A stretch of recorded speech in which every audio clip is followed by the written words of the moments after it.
You're listening to Biz-Souls, the business podcast with an edge, hosted by me, Rona Lewis, and Jeffrey Hansler. Tune in for perspectives and discoveries about the changing world of business. It's time to connect to the heart, soul, and humor of how business gets done. Hello, everyone, and welcome to Biz-Souls. I'm Rona Lewis. I'm Jeffrey Hansler. We get to the heart and soul of business and the people that make it happen. And today, we have my lovely friend, Toluwa Oyeleye, who I met at the HR Vision event earlier this year in London. I was her MC, and she gave a fabulous presentation. So I was like, hey, you're coming on the podcast. So I'm going to give you a little introduction, Toluwa. Toluwa is a globally acclaimed coach, TEDx speaker, and founder of Zoah Consultancy, and I want to ask you about that name, which is a leadership and well-being firm creating powerful change around the world. With advanced credentials from Cambridge University, she's helped leaders, entrepreneurs, and students tap into their full potential through coaching, training, and transformative workshops. From the United Nations to university campuses, Toluwa brings deep expertise and a warm, authentic approach to mental well-being, leadership, and human connection. So yay, welcome to the podcast. Glad to have you here. I always get to ask the first question. So, and for those that listen to Biz-Souls on a regular basis, I'm at a ranch. So we're doing this from 3 different continents, right? Okay. Really? Basically, yeah. So the question's always, well, what'd you want to be when you grew up? So, and kind of how did you get here? Yeah. Do you know, that question is so interesting to me because I wanted to be a doctor when I was younger. And not because I was good in science, it's just because I thought I would look good in a white coat. I thought that would do it. So, yeah, that's nice. And then as I grew older, I realized I'm not actually good in science. And then I wanted to be a dancer. Then I wanted to be an actress. But my first ever job was teaching. And I kind of feel teaching has all of those things like included, like the creativity of acting, performing, and bringing a little bit of dance so that every student can actually be awake in the classroom. And just as life would have it, then I found coaching and fell in love with coaching, and now I'm here. But my road to being here is really, I didn't even know coaching existed. I didn't know jobs like this existed. I just was taking it one step at a time, and now here I am. Fantastic. And where'd you grow up about? In London, around London?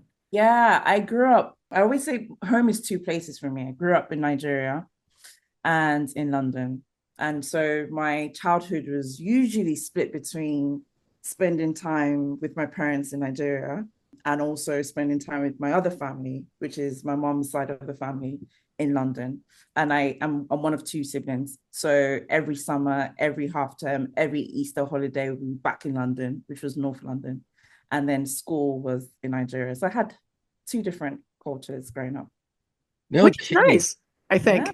It gives you more of a world view and it's not so, closed mindset sort of thing. You get to see a lot, and especially, it's like I grew up in New York, and London is such a cosmopolitan city. Yeah. So yeah, I loved being there. Yeah. So how do you think what, your growing up helps what you do today, being that it was so varied? Yeah. So I've always been really interested in people's behaviors. That was one thing about me from a child. I was very curious, joking aside of me wanting to be a doctor, but just spending time in different cultures. I was always curious about why do people do this? And why do we have to do this when we're in Nigeria? Why do I have to say this when I'm in London? And just asking my parents so many why questions, I think drove them absolutely freaking mad. And my dad was like, you should be a lawyer. So there was a time when I was actually I was like, okay, I guess this is what I'm going to do. But I fell in love with psychology. And that's where my whole profession really began. So this whole notion of behavioral science and how the mind works and, the psychology of the mind. And I think over time, this whole idea of who are we and how do we show up and why do we show up in one space in one way but maybe in a different space in a totally different way. So an example for me is, at home, when I was younger, I was very confident and I could talk to anyone older than me. But the second I stood outside of my house, I became very shy and introverted. And it was just like, I didn't want to say anything. And, that alone was actually even intriguing for me, because I was like, why is it that there's certain things that I do inside of my home really well, but the second I step out, I'm a totally different person. And there's a whole other story to that, because, and I always share this openly, but I stuttered as a kid, right? So that's part of, for me, why I'm also obsessed with mindset, because I think coming out of that, and even how I grew up and fell in love with psychology, the confidence that I have now was actually me trying to harness the power of the mind and saying, okay, what are my thinking patterns when I am outside and I'm very shy and introverted? What are the thoughts that are going through my mind, and how does that affect my emotion and my behavior? And actually just doing intentional things to change my mindset meant that then I could speak on TEDx stages, and then I was speaking United Nations conferences, but the stutter never went away. It's always still there, and sometimes it pops up, but it's just the fascination of the mind for me, of actually how to harness it in different ways. Interesting. Yeah. So do you follow a specific coaching method, or did you devise one of your own? Yeah, so with Zoah Consultancy, which I founded 18 months ago now, part of the framework, the mindset framework that we've come up with, was by myself and some of the other coaches that are part of Zoah, and is essentially called the TIPS framework, right? And TIPS is all based on cognitive behavioral psychology. So this idea that everything starts with our thoughts, and that affects our emotions, and then that affects our behavior. So TIPS literally is an acronym that stands for noticing your thoughts, what are your intentions, figuring out your personal choices. And then when all of that is said and done, and life still shows you challenges, the S stands for shifting perspectives. So usually with our mindset framework, we go through that acronym to really allow you to pause, take a step back and say, okay, what are my thoughts saying? What do I want for myself? What are my intentions? What are my choices here? And then how else can I see this situation? And so, yeah, essentially that's the framework. Very cool. Be quite helpful. So you started teaching. So where were you teaching? Where was it? And So and how did you transition into teaching originally? So even that is a funny story, Jeffrey. I think most of my life I've fallen into situations that I didn't plan myself. I was just, teaching is one when I left university, and I can't remember, I think I was at an event or conference or something. And I met someone who said, oh, what are you doing now? And at the time I was in advertising, just interning. I was like, I don't really know what I want to do. I studied psychology. And then he said, listen, just from your energy, I think you make a really good teacher. And at the time, I used to spend a lot of summers with young people. I did a lot of youth work. And actually, I did love young people, just the energy of the youth. And now I'm no longer young. But anyway, and so he said, why don't you just try it out? We have a position in Spain, and we're looking for an English teacher. Obviously, you have to, do some training, a qualification interim. And listen, I had no other choices. There was nothing else that was interesting to me. I just knew that it was a secondary school in Spain. That was new for me, new culture. So I said, why not? So I did the whole training, retrained to teach English, moved to Spain, and I loved it. I absolutely loved it. And the time I was in Spain, I did it for about 2 years. I went for another conference and I met this lady, and she was like an older woman, but just gracious aura. She was just so beautiful. And we had a conversation, and I was just talking about everything, about my childhood, being an educator. And at the end of our conversation, she gave me her card and she said, it would be so lovely to go for coffee with you. Oh, this is really nice. What? Oh, can you hear me? Yeah. There was a quick freeze there, but we're good. Okay. When I went back home, I checked the card and I saw Executive Director, United Nations. And I was like, wait, all this time, I was talking to a lady who had a position with the UN. Wow. So, of course, then I emailed her literally that evening and said, when do you want to go for coffee? And, the rest is history, as they say. I went with her for coffee. She said, we've been looking for an educator that has experience with young people because we want someone to run our youth programs over in East Africa. That was it. The next 5-6 years, that was my profession, development. And it all, like I said, most of my career has just been with someone in a different opportunity. Right. Like they say, right place, right time. That's fantastic. Yeah. That's amazing. I'm a great believer that when things are meant to happen, it happens easily, and it just meant to be. So that's fantastic. So why the name Zoah? And then tell us about your new Mindset Academy.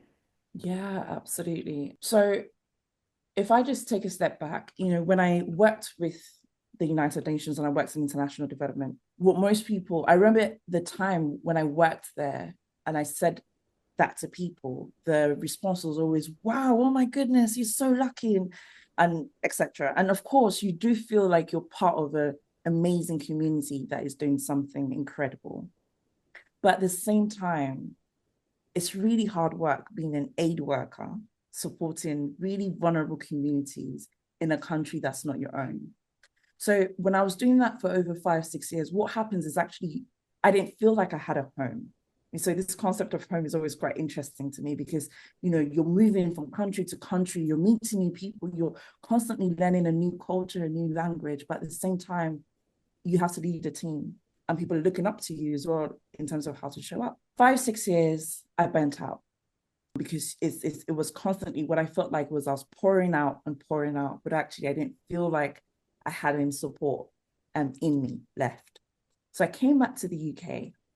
And, when I came back, again, this notion of being in the right place in the right time, people started calling me a coach and they would ask me to do it. Could you come support us with this project at work and this organization in terms of our well-being or in terms of our team? We want to increase engagement. And little by little, I found that actually this is something that I love doing. And one of the things, you asked me the question, the name Zoah, how did it come about?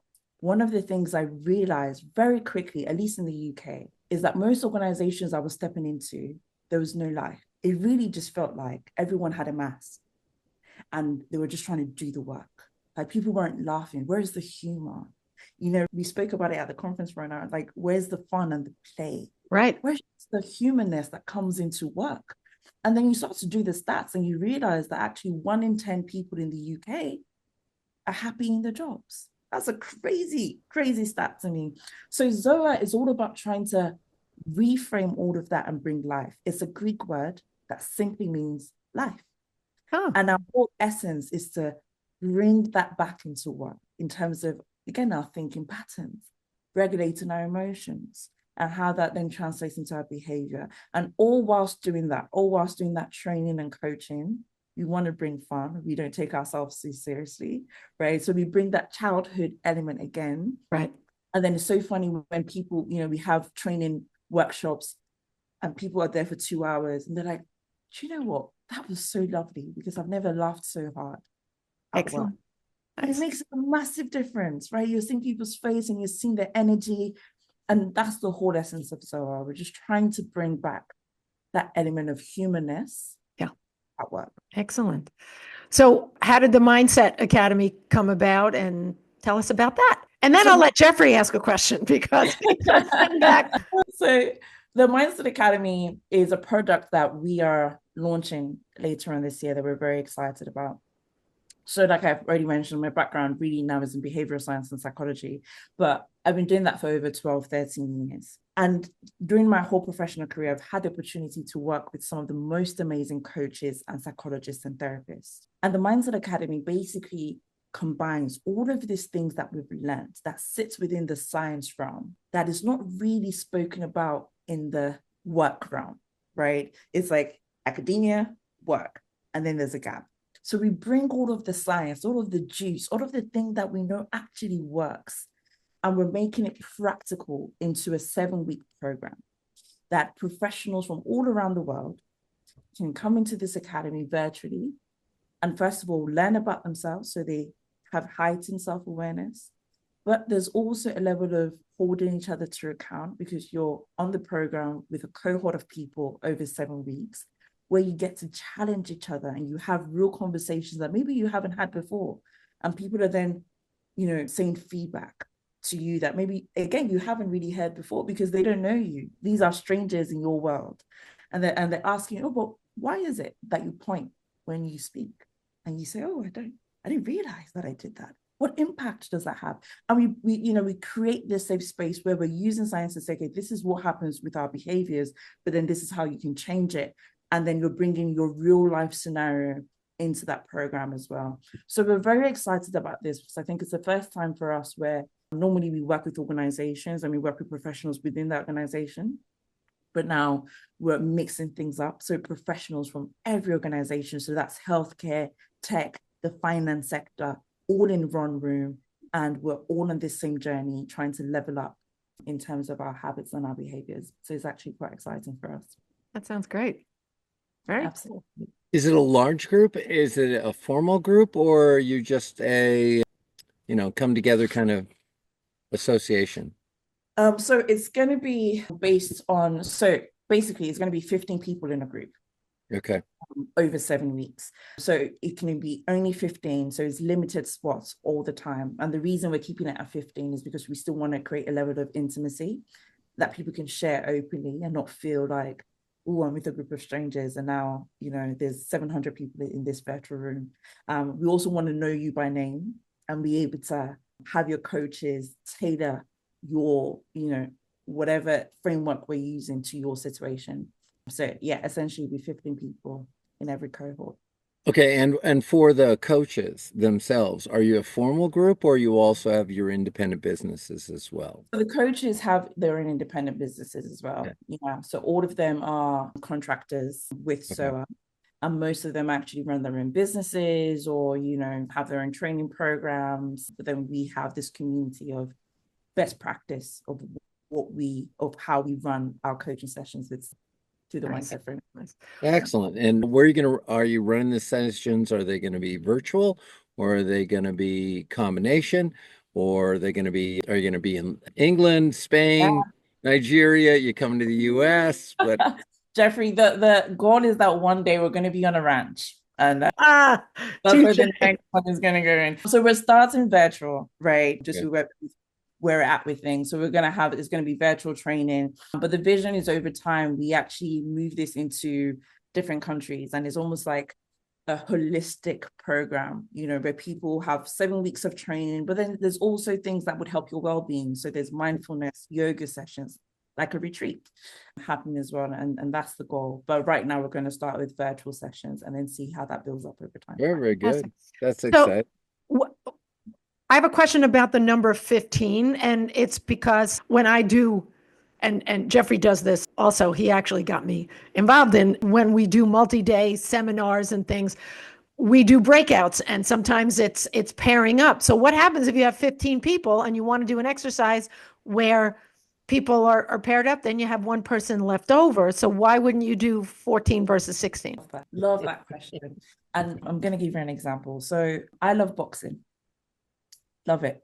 And every time I go to my boxing class on a Saturday morning, it's always an odd number. It's never even. And because it's boxing, you have to pair with one another. And then when the trainer says, all right, find a partner, everyone in twos, there's always one person that is odd. And usually the person is me, to be honest. And what happens then, my trainer always says, Toluwa, you're stuck with me. And then I have this opportunity to be with the trainer one-on-one. And the honest truth is that sometimes those are my most intense, courageous workout, not because the others aren't good. Sometimes I do train with the others, but when I am with the trainer, something happens in my workout where I just feel more motivated. Like, I can't even breathe. I just need to keep going. Another punch. The reason we've done 15 is for that exact reason. It's a great answer. 7 weeks is also an odd number. Yeah. Everyone is going to have an opportunity to be with the trainer at some point, where it's one-to-one. So you are paired up. You're going to have that sort of, where you're in a breakout room with somebody else, with someone from the team. Great. But at some point, you're going to be with the trainer and actually get that feedback that also comes from behavioral science, that also comes from observations that has happened in the room, that also comes from the expertise and experience the coach is bringing into that session. And so that's actually the reason why we've done it as odd numbers, that over time, you're going to get to know one another as a community, but you're also going to get to spend some time with the coach. I love that. I never thought about that. And I think I may have to do that going forward. So thank you. I will give you credit. It's great. So how do people get hold of you? LinkedIn is always the best way. It's also how I got hold of Rona, hence why we're here. But LinkedIn is always the best way to get hold of me. And LinkedIn also has, my emails and my details. But I think social media is always really easy, to send me a DM, send me a contact, a thumbs up, whatever. I'm always happy to have a coffee chat with people. Yeah. Excellent. Nice. Excellent. So before we leave, do you have any tips for anyone who either would want to get into something like what you're doing, or even just for our listeners who need a bit of a mindset shift, something they can do like right after this? Absolutely. Biggest thing you can do, and forgive me, Rona, because you would have heard me say this before, but 95% of our thoughts are repetitive from the day before, and 75% of our thoughts are negative. I'm saying this, and I'm going to say it again, not because it's bad news, but if 75% of our thoughts are negative, meaning, and by negative, I mean, are your thoughts helping you move forward, or are they hindering you? So they're stopping you from doing something that you actually want to do, right? So if 75% is negative, and actually 95% is the same thoughts that you had yesterday, that means that actually it's so crucial that we notice our thoughts. What are my thoughts saying? So when people are actually in that question in terms of one advice, I would say just for this week, maybe 24 hours, just notice your thoughts. What are they telling you? What are you observing about yourself? Before you have that coffee, what are your thoughts saying? Before you go for a run, what are your thoughts saying? Just observe that, because that's going to raise your self-awareness to then start to say, okay, that's interesting. I actually thought I was a very positive person. But now that I'm observing my thoughts, a lot of it has been, quite negative. Maybe it's about yourself or about other people, whatever it might be. And then comes the next question is, what can I do about this? Which is where reframing comes, which is where you asking yourself intentional questions like, what do I want from today? How do I want today to be for me? What is that one word that would lead my day? Whatever it is. That's part 2. But part 1 is just notice your thoughts. Observe them. What are they telling you about yourself today? And then you can go from there. It's amazing how many people are not self-aware. Absolutely. Everything is by rote. Absolutely. So, yeah. Absolutely. And a lot of us just run on it's our subconscious mind. And, we're just on that autopilot again and again. We wake up the same person as yesterday, autopilot, and we're building on those habits. But if we actually just pause and say, okay, wait, what's happened to me? What's really happening internally? Let me check in. Powerful shift. Nice. Fantastic. Fantastic. This is wonderful. Amazing. Thank you. I'm hoping the tech comes out on this.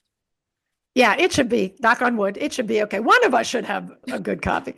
And I wanted to also thank you for wearing a New York hat, a Yankees hat. Represent. Thank you. Anyway, all right. This has been wonderful, Toluwa. Thank you so much for agreeing to be on. This is, I think your Mindset Academy is going to be a fantastic thing. And, being someone who's in play, exactly what we need to help change the world's mindset, because it's a little wacky out there right now. Absolutely. Thank you so much for having me. It's been such a pleasure. This has been awesome. Look forward to meeting you. Yeah, me too, Jeffrey. Have a good one. All right. That is it for us. I'm Rona Lewis. I'm Jeffrey Hansler. And this has been Biz-Souls. Thanks so much for watching. We'll see you next time. And before I forget, check that box, subscribe, because we have a lot more coming, and check out our past ones, which are pretty interesting as well. All right, Jeffrey, that's it. Outstanding. All right. See you guys later. Thank you. You've been listening to the Biz-Souls podcast with your hosts, Rona Lewis and Jeffrey Hansler. Did you have fun? Subscribe, rate, and leave a review. It's very much appreciated. Talk to you next week.